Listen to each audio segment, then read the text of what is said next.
Culture d'Afrique au cœur d'une nation. L'Afrique, berceau des civilisations, est aujourd'hui victime de la dépravation de ses us et coutumes ancestrales. Son peuple, tombé dans l'acculturation sous les poussées impérialistes et coloniales, cherche ses repères. Musique, cinéma, peinture, sculpture et autres traditions ancestrales. Toute la culture d'Afrique sur Cam News 24. Certains Africains s'accordent à dire que les Africains ont laissé de chercher Dieu dans la culture, où il leur a été donné de naître pour aller chercher Dieu dans une autre culture. Bienvenue à cette autre édition de Culture d'Afrique sur Cam News 24, où nous parlons aujourd'hui de la spiritualité bamileke et christianisme. Et pour en parler, nous avons sur ce studio un traditionnaliste qui est également président du Kopoja. Lui, c'est Fotsing. C'est Fotsing qui nous fait le plaisir de venir afin qu'on puisse étayer ou alors expliquer aux téléspectateurs qui nous regardent de par le monde le bien fondé de ce que les Bamileke en général et même nos frères du Septentrion ont gardé leur tradition, ne se sont pas laissés influencer par le christianisme. Bienvenue sur le plateau de Culture d'Afrique, Fotsing. Merci Eric. Bonjour tous les téléspectateurs de Cam News 24 Télévision. Bonjour aux techniciens qui sont en studio. Alors, il faut déjà situer le contexte. Dans le pays bamileke, nous pouvons affirmer que l'arrivée des colons, j'aime pas trop dire des blancs parce qu'en Afrique également on trouve des blancs, l'arrivée des colons n'a pas eu un grand effet sur la manière de vivre du bamileke. Il y a eu certes une influence sur le plan administratif, mais sur le plan culturel, le bamileke a gardé ses traditions. Alors, il faut noter pour féliciter les bamileke et tous les Africains qui ont gardé leur tradition, que même avec l'arrivée des autres religions et le christianisme, toutes ces choses-là, ou alors tout ce dogme, cet enseignement, n'a pas convaincu le bamileke de changer ses croyances et pratiques religieuses. C'est ainsi que jusqu'à ce jour, le bamileke a encore des lieux sacrés et pratique encore le culte des crânes, lieu de communication entre le monde des hommes et le transcendant. Alors, dites-nous un peu, est-ce qu'on peut dire aujourd'hui que c'est bien ou alors c'est mauvais le fait qu'avec l'arrivée du christianisme, les bamileke n'ont pas été influencés au niveau de leur croyance, c'est-à-dire de leur spiritualité? Je pense que le fait que les bamileke n'ont pas été influencés par le messianisme prophétique traduit l'originalité même de ces croyances, puisque lorsque quelque chose est original et originel, on ne se sépare pas. Donc, nous pouvons féliciter le peuple bamileke, prime abord, du fait qu'ils ont gardé jalousement ces us et coutumes ancestrales qui a été hérité des ancêtres et qui fait de leur propre. C'est en fait chez le bamileke ou encore et dans d'autres peuples africains aujourd'hui que nous retrouvons encore ces traditions qui ont été conservées, ces traditions qui sont même la valeur de l'homme africain. Et c'est grâce à ça que les bamileke aujourd'hui sont un peuple qui se doit de féliciter du fait que le messianisme prophétique n'a rien changé dans leurs valeurs traditionnelles. Oui, il est bien vrai qu'on note que de plus en plus, et avec la nouvelle génération, la mondialisation, on ne va pas s'empêcher d'évoquer cet état des choses. La jeune génération aujourd'hui a tendance à perdre ces repères-là que nous ont laissés nos ancêtres, africains, nos ancêtres africains, et plus précisément les bamileke. Comment comprendre cet état des choses? Vous savez que l'homme, c'est le produit de la culture. Et la culture, c'est l'instruction, c'est l'éducation, c'est l'environnement, c'est la société, ou en fait tout ce qui régit le quotidien de l'homme. Alors l'éducation moderne ou encore la création des États modernes en Afrique a poussé les hommes à aller se retrouver dans des métropoles où une nouvelle éducation a été présentée aux Africains et imposée par les États. Ce qui fait que les jeunes d'aujourd'hui ont complètement oublié qu'ils avaient des lieux où leurs ancêtres avaient été issus. Ils se sont juste concentrés à la nouvelle donne actuelle, qui est le modernisme, avec tout ce que ça comporte. Donc, nous pouvons tout simplement dire que la jeunesse, aujourd'hui, qui abandonne sa culture, est victime tout simplement du modernisme. Mais nous pouvons aussi remercier cette nouvelle élite bamileke ou encore ces nouvelles élites africaines qui essayent de lever les points d'ombre sur notre spiritualité et qui écrivent des livres.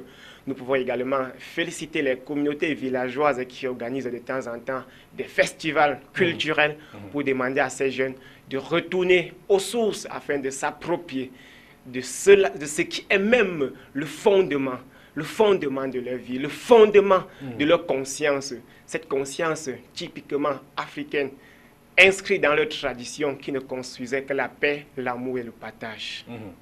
Alors, quand on parle ici de la spiritualité bamileke, on voit beaucoup plus le culte des crânes avec les lieux sacrés.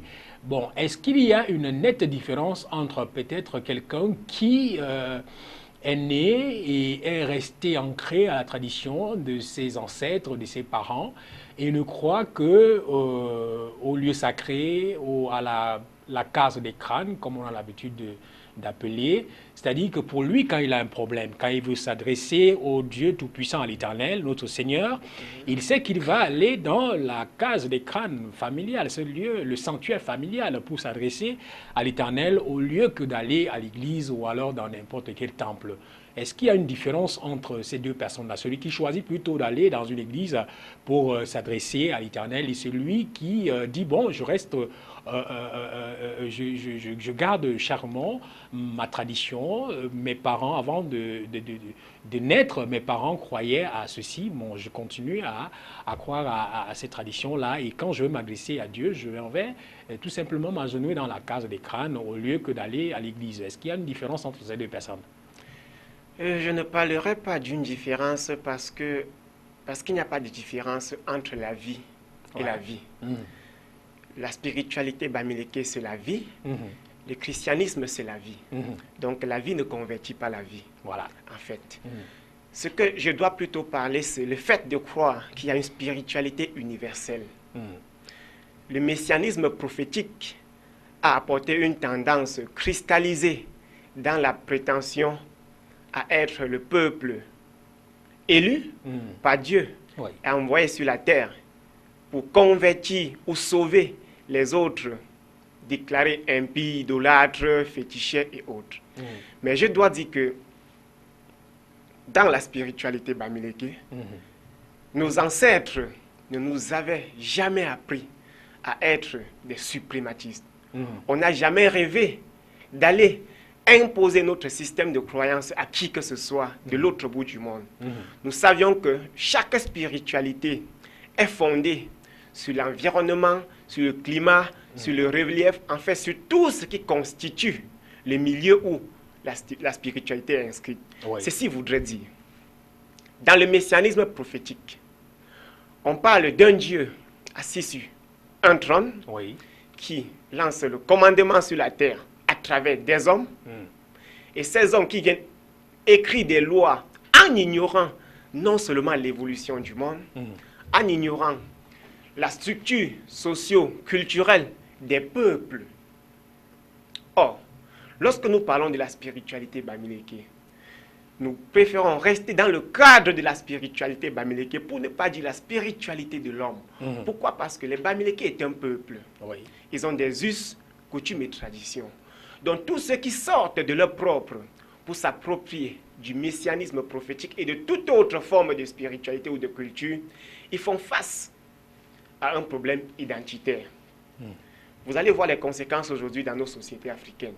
La morale a disparu, l'éthique n'y est plus, le respect de ceci, en fait, le sacré n'existe pas. Et lorsque le sacré n'existe pas, vous allez voir un peuple en perdition. En perdition dans tous les domaines. Bon, revenons donc au christianisme. Il n'y a pas une grande différence entre la spiritualité bamileke et le messianisme prophétique. Dans quelle mesure? Dans la mesure où je dois évoquer quelque chose que les gens n'aiment pas beaucoup évoquer, je parle de la chronologie chrétienne. ou la relique des saints.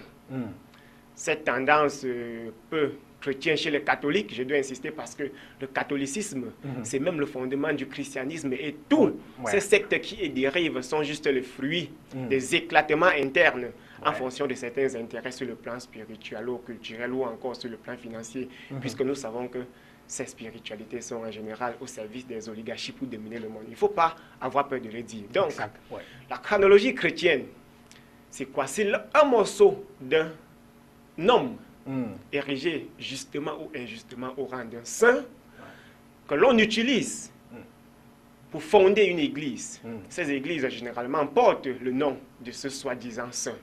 Alors, des églises qui n'ont pas de reliques ont ce que nous appelons la pierre de l'église. Tout ceci est importé du Vatican pour construire l'autel sur lequel le prêtre va s'asseoir pour célébrer la messe. Le principe, c'est le même. C'est attirer la protection de ce soi-disant saint sur l'église et sur les fidèles. Ceci voudrait dire, ce qui est bon pour eux n'est pas bon pour nous. Alors, j'aimerais voir, sauf si on pourra prouver le contraire, une différence entre la spiritualité bamileke qui tourne autour du culte du crâne et la relique d'un saint chez les catholiques. Il n'y a pas de différence qui existe. Des religions donc qui se revendiquent aujourd'hui plus bibliques, plus prophétiques et plus abrahamistes, il ne faudrait pas qu'ils oublient que c'est Constantin qui créa le christianisme, qui n'était pas la religion du Christ, mais qui était un moyen politique pour dominer sur Israël à son époque. En fait, le christianisme même n'est pas la doctrine du Christ, tel que le Christ l'a voulu. Et s'il va falloir que nous fouillions plus loin dans les bases, nous allons rendre compte que le christianisme a commencé en Afrique, en Éthiopie, plus avant. Mais ce christianisme commencé en Afrique n'est pas le modèle chrétien institutionnalisé qui se retrouve aujourd'hui impliqué dans des sectes pernicieuses et dans des affaires politiques des États.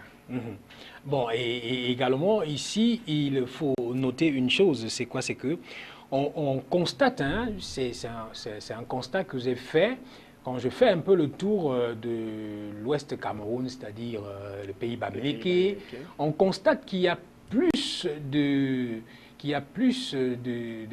c'est-à-dire les bamileke sont plus protestants que catholiques. Donc, quand vous parliez tout à l'heure des fractions qui ont formé certains temples, c'est-à-dire qu'on parle des christianismes, des catholiques, des protestants, on constate que, à ma foi, c'est ceux-là qui se sont protestés bien avant, qui ont peut-être été acceptés peut-être par leur discours auprès des Bamileke qui étaient restés ancrés dans leurs us et coutumes. Donc on comprend tout simplement qu'il n'y a pas de différence entre celui-là qui est resté ancré, qui croit à ces traditions laissées par ses ancêtres, par ses parents, qui croit à son sanctuaire, par le sanctuaire familial, par ce culte de crâne, et celui-là qui décide qu'il va plutôt aller à l'église, puisque vous avez si bien dit que ce soit d'un côté c'est la vie, que ce soit de l'autre c'est la vie. Donc entre la vie et la vie, les forces ne peuvent vraiment pas s'interposer. Je pense que toutes ces deux croyances-là convergent vers les mêmes lieux. Mais comment comprendre que le plus souvent, ceux-là qui sont de l'autre côté de la religion du christianisme condamnent complètement ce que font les Bamileke en général? Par exemple, il y a la Toussaint qui est la fête des morts. Il y a de l'autre côté les Bamileke qui font peut-être des funérailles et tout ça. Mais il y a toujours eu un problème. Comment comprendre le fait que, au fond, quand on creuse le fond, on comprend que toutes ces croyances-là convergent vers un même lieu, mais au niveau pratique, dans la vie quotidienne, il y a toujours ce dilemme-là entre ces deux croyances. Oui, comme je le disais avant, tantôt, c'est que le messianisme prophétique, donc le christianisme et tout ce qui dérive, est arrivé chez nous comme des peuples élus pour convertir d'autres. Or, chaque peuple a un système de croyance propre à lui et à son environnement. Maintenant, le dilemme soit à quel niveau? Le dilemme soit au niveau où, lorsque la religion arrive même en Afrique, la mission de la religion en Afrique n'était pas de transformer les hommes de la condition païenne à la condition chrétienne pour bénéficier d'une place dans le paradis de Dieu. Ce n'était pas la mission de l'Église en Afrique. C'est de ça qu'il s'agit. Donc la religion était la continuité de la colonisation, ou en fait, c'était la pré-colonisation. Vous avez évoqué, par exemple, les églises protestantes à l'Ouest Cameroun. Alfred Saké, lorsqu'il arrivait, n'était pas catholique. Il était missionnaire, mais il n'était pas catholique. Vous allez voir au Cameroun des peuples qui sont plus protestants, plus catholiques, plus ceci ou cela. En fait, c'est en fonction du temps qu'ils ont reçu les premiers missionnaires chez eux. Lorsque tu reçois quelqu'un, le premier, tu le fais installer chez toi, il peut élargir son champ de combat. Donc la dualité vient à quel niveau? La dualité vient au niveau où les chrétiens pensent, selon leurs prophéties laissées par qui nous ne savons, des soi-disant prophètes, que tout être humain devrait passer de façon ultime par le christianisme pour être sauvé, ce qui est catégoriquement faux, en fait. Les Bamileke, dans leur système de croyance, n'ont jamais cru ou pensé convertir qui que ce soit. Ils ont toujours laissé, ils ont accepté tout ce qui venait vers eux.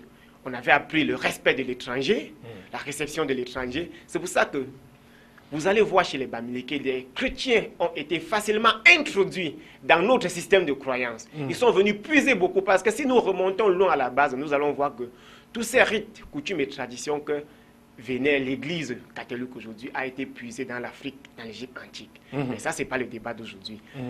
La dualité donc de l'Église catholique, c'est la méchanceté, puisqu'ils ont causé un tort irréparable à la tradition Bamileke. On va se dire des vérités aujourd'hui. On doit se dire dans le temps, à travers des livres, des colons, ils ont causé un tort irréparable. Ils nous ont dit que les crânes n'étaient pas bien, mais ils font des crânes chez eux. Les funérailles n'étaient pas bien, ils font des funérailles chez eux.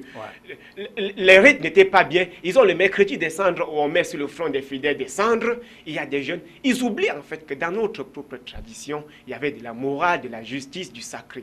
Alors, cette tendance messianique au sacré ne construit pas en fait la société humaine que nous avons besoin de sauver aujourd'hui, qui tend vers la perdition à travers la dépravation des mœurs. Vous allez regarder un exemple par parole, sans toutefois faire un long discours. Regardez au Japon, un peuple spirituel, aux États-Unis, un peuple chrétien. Vous allez voir plus de crimes aux États-Unis qu'au Japon. Regardez en Chine et en France, regardez l'Inde et le Brésil. Vous allez voir que tous ces pays qui sont spirituels, spirituellement assis, je voudrais dire, sont plus concentrés dans la doctrine de l'amour que dans la doctrine de commettre du péché et d'espérer une réparation ou encore un pardon d'un Dieu, quel qu'en soit le crime qu'ils ont commis. Or, ce n'était pas ça la spiritualité Bamileke. Les Bamileke pensaient que le bien et le mal n'existaient pas selon eux. Il va falloir qu'on soit clair. L'homme ne mourrait pas, selon eux. Chez nous, on ne dit pas que le mort est vivant, on dit qu'il est là. Par exemple, chez moi, Bamenjou, il est là. Assis. Quand je dis assis, ça dit trois choses. Il est là, il est Dieu et il est la terre. Pour dire il est la terre, assis. Il est Dieu, assis. Il est là, assis. Ceci voudrait dire tout simplement, le mort est vivant. À travers les funérailles, on remet l'homme au rang de la dignité ancestrale. Il retrouve ses ancêtres. Ça, c'est à travers les funérailles. Les catholiques font la Toussaint pour élever leur mort du côté d'un purgatoire qu'ils ont justement ou injustement créé, mais qui n'a rien à y voir avec le séjour des morts chez les Bamileke, qui n'attend que le jour des funérailles pour être élevé au rang des ancêtres. Il n'y a pas de différence. C'est pour ça qu'ils sont des dupeurs, des marchands d'illusions, des criminels, dans la mesure où nous pratiquons deux spiritualités pour une même cause. À la différence que chez eux, l'enfer existe, chez les Bamileke, l'enfer n'existe pas. Chez eux, l'enfer existe, même si d'autres religions dérivées sont venues nier l'enfer. Le cas des témoins de Jéhovah, ils ne reconnaissent pas l'enfer. Je dirais tout simplement que les religions messianiques, prophétiques, institutionnalisées ne sont pas en Afrique dans le but de sauver l'homme. Ils sont à la quête de la popularité qui doit servir leurs intérêts, non seulement sur le plan cosmico-magique, mais aussi sur le plan financier. Comme je le dis, ils sont au service des oligarchies. Ils ne sont pas là pour aider les Africains. Donc tout Africain, aujourd'hui, Bon, je dois féliciter ceux qui rentrent, parce que moi-même, je suis né dans une doctrine très catholique. Ouais. J'ai pris la peine d'étudier. J'ai été pentecôtiste. Je suis même un ancien catéchiste. Je ne dois pas avoir, on le dit sur le plateau. Mais je me suis décidé de rentrer, creuser la profondeur, chercher ce qu'il y avait de bien. Mais je me suis retrouvé tout simplement en train de me rendre compte que nous avons faussé dans la mesure où, même dans nos sociétés traditionnelles bamileke, vous retrouverez toujours moins de mal que dans la métropole. Pourquoi? Parce qu'il y a un ensemble de rites à respecter. Il y a du sacré, il y a des interdits. Et c'est ces interdits qui constituent la morale sociale dans la société dans laquelle les peuples bamileke sont inscrits.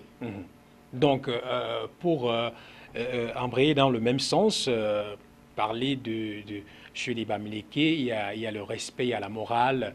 Je le dis toujours, hein, de temps en temps, quand on aborde ces sujets-là. Aujourd'hui, je vais me permettre de le dire, j'ai un poids dans le cœur avec la cérémonie du Ngondo qu'on vient de célébrer. Honnêtement, j'ai refusé d'assister, que je n'assiste plus à cette cérémonie, tout simplement parce que j'ai eu mal en 2012, quand je me suis retrouvé sur les berges du Vouri, où on était obligé de mettre la gendarmerie dans l'eau pour empêcher les Sawa dans leur pirogue de s'amuser et de troubler l'immersion du vase sacré, la cérémonie d'immersion du vase sacré. C'est-à-dire que pour moi je suis bamileke, hein? Permettez-moi, je maîtrise, je vois les profondeurs des eaux. C'est les grandes choses qui se font à cet instant-là, où il y a la cérémonie d'immersion du vase sacré. Mais les Douala eux-mêmes, ceux-là même qui sont là pour fêter leur tradition, on est obligé de mettre la gendarmerie, la police pour les empêcher de troubler cet instant-là. Mais je dis, par exemple, à l'ouest du Cameroun, au pays bamileke, s'il y a une cérémonie où on dit les enfants ou alors les non-initiés ne doivent pas se mettre à 25 mètres, je te dis, celui-là qui est non-initié, il va à ces 25 mètres-là ajouter 25 mètres autres. Ça veut dire qu'il va se mettre à 50 mètres parce qu'il respecte cette tradition-là. Donc c'est pour dire que, et maintenant, on peut comprendre que est-ce que ce n'est pas parce que la majorité des Africains, des pays africains, bon, on peut rester au niveau du Cameroun, la majorité des tribus au Cameroun se sont laissées envahir ou alors influencées par le christianisme et d'autres religions. Est-ce que ce n'est pas en quelque sorte la cause de du frein de notre développement? Oui, en fait, je suis fier parce que cette question est abordée. Vous savez qu'on ne peut pas construire une nation sans conscience historique. Ça, c'est impossible. Il n'y a pas de développement, de liberté, de souveraineté sans conscience historique. Ceci voudrait dire, on doit apprendre aux Africains d'où ils viennent. Ce qui était le passé, qui étaient leurs ancêtres, qu'est-ce qu'ils étaient capables de faire, qu'est-ce qu'ils ont fait, qu'est-ce qu'ils ont construit. Ce n'est que par là qu'on peut espérer un développement en Afrique. Parce que lorsqu'on détruit la conscience historique au bénéfice de la tendance culturelle actuelle, qui n'est autre chose que l'occidentalisation devenue mondialisation, on ne peut qu'espérer construire un peuple de paresseux, des rêveurs, d'aliénés. Aujourd'hui, on constate une seule chose, l'aliénation mentale, culturelle et spirituelle. C'est ça qui traduit même le sous-développement en Afrique. Il n'y a pas de raison autre que cela. Alors, le temps nous tient par la gorge, une belle émission, mais on va clôturer. Avant de clôturer, il faut qu'on essaie de rappeler à nos téléspectateurs qui nous regardent par le monde que quand on parle des lieux sacrés, qui sont des lieux... Le lieu sacré à l'ouest Cameroun renvoie à quoi, en fait? Des lieux sacrés, c'est des pôles de transcendance, ce sont des lieux de mémoire. C'est des lieux où on va se mettre en contact avec le divin, qui serait représenté chez nous par des ancêtres érigés au rang des dignitaires. Ce n'est que ça le lieu sacré, il n'y a pas de magie là-bas, tout le monde peut y aller. Donc, on peut dire que ces lieux matérialisent la visibilité de Dieu que nul ne voit. Alors, on peut citer les sources, les grands arbres, les chutes d'eau, les grottes, les gigantesques pierres, des bois, des sanctuaires et autres. Et on note également qu'il y a deux sortes de ces lieux sacrés-là. Il y a les lieux privés qui sont naturellement lignée familiale et les lieux public maintenant pour les recueillements communautaires. Voilà. Et avant de sortir de cette émission, je vais également donner aux téléspectateurs qui nous regardent quelques interdits de ces lieux sacrés. On dit le plus souvent qu'il faut toujours se déchausser avant d'entrer dans un lieu sacré. On le sait, il ne faut pas manger la poule qui a servi de sacrifice, oui, bon, la poule ou le poulet, ou alors tout ce qui a servi de sacrifice. Et on dit également, ça m'a beaucoup intéressé, un gibier pendant une chasse, pendant une partie de chasse, quand un gibier s'échappe et se refuge dans un lieu sacré, on doit le laisser. Oui, il faut le laisser. Et il faut également noter ici qu'on ne doit pas ramasser ou voler des objets trouvés dans les lieux sacrés. Parce que, naturellement, on ne sait pas pourquoi ça se retrouve là. Il faut également savoir qu'il ne faut pas y ramasser du bois. Parce qu'on sait généralement qu'on va dans ces lieux sacrés-là pour faire du feu. En fait, je vais donner une parenthèse. Est-ce qu'il y a une différence entre ces lieux sacrés et les temples de l'église? Voilà, c'est un peu tout ça. Lorsque nous savons qu'on est dans la guerre, lorsqu'on entre à l'église. Voilà. Donc, tout simplement dit, vous voyez qu'il n'y a pas de différence en fait. Donc, c'était un peu pour dire que dans ces lieux sacrés, on ne doit pas cracher, on ne doit pas faire les selles, on ne doit pas uriner ou alors faire... En fait, c'est des lieux purs. Des lieux purs. Donc, tout ce qui est impur ne doit pas entrer au lieu sacré. C'est de ça qu'il s'agit, c'est comme des églises. Alors, merci Foutine d'avoir accepté l'invitation de Culture d'Afrique pour débattre de ce sujet très important. Merci Eric, c'est toujours un plaisir pour moi de revenir, si vous le souhaitez, sur le plateau de CamNews 24, l'information en continu, cette chaîne que je regarde beaucoup, parce qu'elle œuvre au quotidien à travers des magazines, des documentaires qui peuvent bien construire la jeunesse d'aujourd'hui. Nous en avons tous besoin. Merci beaucoup.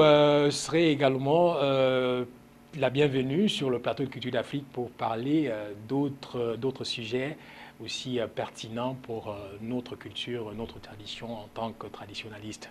Alors, c'était la spiritualité bamiléké et le christianisme sur Culture d'Afrique. À bientôt. Culture d'Afrique, au cœur d'une nation. L'Afrique, berceau des civilisations, est aujourd'hui victime de la dépravation de ses us et coutumes ancestrales. Son peuple, tombé dans l'acculturation sous les poussées impérialistes et coloniales, cherche ses repères. Musique, cinéma, peinture, sculpture et autres traditions ancestrales. Toute la culture d'Afrique sur CamNews 24.